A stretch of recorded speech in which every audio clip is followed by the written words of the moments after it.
नमस्कार। आज जो हम बात करेंगे वो हम जीपीए के संबंध में बात करेंगे। अब जनरल पावर ऑफ अटॉर्नी, ठीक है ना? General power of attorney, general power of attorney होती क्या है? मतलब सामान्य अधिकार कुछ किसी व्यक्ति को दे देना और हमारी एब्सेंस में वो व्यक्ति उन अधिकारों का उपयोग करेगा, ठीक है ना? उसे जनरल पावर ऑफ अटॉर्नी कहा जाता है, ठीक है ना? General power of attorney, GPA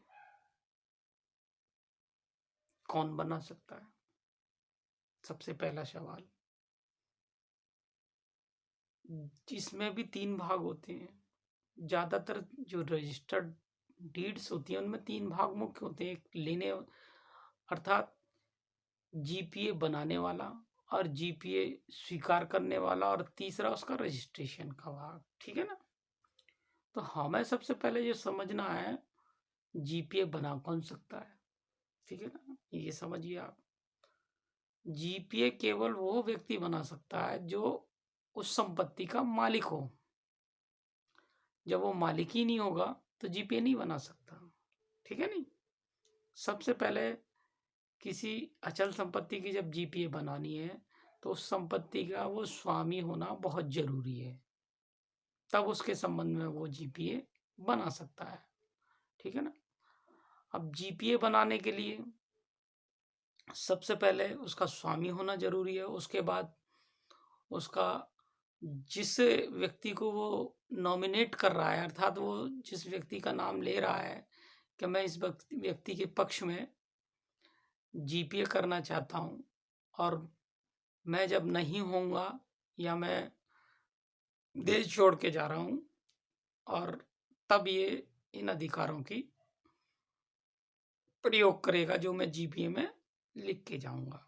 जो इसे अगर वो जीपीए में जो इस व्यक्ति का नाम लिख रहा है कि आप मेरे इन अधिकारों का प्रयोग आप कर लेना मेरी एब्सेंस में, अगर वो व्यक्ति उन अधिकारों का प्रयोग करना नहीं चाहता है या उस जीपीए को ग्रहण नहीं करना चाहता, अर्थात स्वीकार करना नहीं चाहता है, तो वो जीपीए मान्य नहीं होगी, ठीक है ना? सबसे पहले ये बहुत जरूरी है कि जीपीए का मान्य होने के लिए कि देने वाला जिसके पक्ष में कर रहा है वो स्वीकार करे।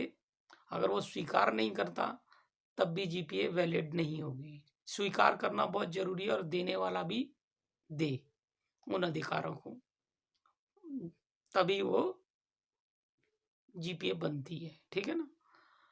अब जब वो दोनों पक्ष स्वीकार कर लेते हैं कि हाँ भाई मेरी प्रॉपर्टी है, मेरी संपत्ति है, और लेने वाला कह रहा है ठीक है मैं ये अधिकारों के आप नहीं होंगे तो मैं उनका उपयोग करूंगा और आपकी संपत्ति की देख रेख करूंगा, ठीक है ना? तब वो दो लोग राजी हो जाएंगे, और राजी होने के बाद उसके बाद 2 गवाहों की भी जरूरत पड़ेगी। तब फिर एक डीड लिखी जाएगी। डीड लिखने के बाद उन दोनों के साइन होंगे और 2 गवाहों के साइन होंगे, ठीक है ना? उसके बाद उसका भी उसी तरह रजिस्टर्ड होना जरूरी है जैसे रेंट एग्रीमेंट, सेल डीड व दान यानी गिफ्ट डीड। किसी भी डॉक्यूमेंट्स को जब आप रजिस्टर नहीं कराते हैं तो उनकी उसकी वैल्यू कानून के अंदर 0 होती है, अर्थात उसे इन्फोर्समेंट नहीं करा सकते किसी भी कीमत पर। ये कानून है रजिस्टर्ड हद नियम के तहत, ठीक है ना? वो साफ कहता है कि जो कागजात रजिस्टर्ड नहीं है सरकार के नॉर्म्स के अनुसार जो कानून बना है, तो उस कानून के तहत उस कागज की कोई भी वैल्यू नहीं होती। आप बिना रजिस्टर्ड कराए हुए जीपीए को इन्फोर्स नहीं करा सकते, ठीक है ना? अगर आप कर रहे हो तो आप चीटिंग कर रहे हो, 420 कर रहे हो, 406 कर रहे हो, अर्थात हम किसी के साथ छल कर रहे हैं, ये भी है, ठीक है ना? इसलिए ये बहुत जरूरी है कि जब भी कभी आप कोई भी कागजात जीपीए वैन कराएं तो उसे रजिस्टर्ड कराना बहुत ज़रूरी है, ठीक है ना।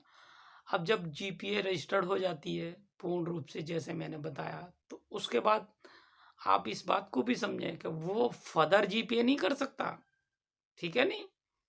और फर्दर जीपीए कभी नहीं कर सकता जब तक केवल जिस मालिक ने उसे किया केवल वो ही एक जीपीए हो सकती हो। वो कहे मैं भी अपने व्यापक किसी और को पक्ष में जीपीए कर रहा हूँ, तो वो वैलिड नहीं होती, ठीक है ना।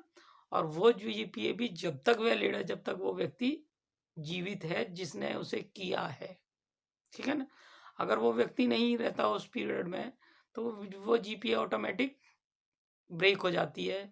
या फिर आप ये कह सकते हो कि वो जो जीपीए दे के गया था उस जीपीए के संबंध में वो कभी भी रिवोकेशन अर्थात वापसी की प्रक्रिया चालू कर सकता है। वापसी की भी एक डेट लिखी जाती है और उसके संबंध में भी रजिस्टर्ड होना जरूरी होता है। और जब वो रजिस्टर्ड कैंसिलेशन जाती है, जीपीए कैंसिलेशन डीड बनती है और उसके संबंध में रजिस्ट्रार नोटिस वगैरह दे देता है और पब्लिकली समाचार पत्रों में छाप देता है, तो वो जीपीए कैंसिल हो जाती है, ठीक है। ये कैंसिल का तरीका है। लेकिन ये है कि जिसके पक्ष में जीपीए एक बार दी गई है वो फर्दर जीपीए नहीं कर सकता। ये यहाँ तक बात क्लियर। अब आओ उसका दूसरा भाग कि किसी व्यक्ति ने जब जीपीए कर दी है तब उसे कैंसिल करनी है, तो जीपीए कैंसिल भी हो जाती है, ठीक है ना। उसे समझने के लिए अगले भाग में मिलेंगे। नमस्कार।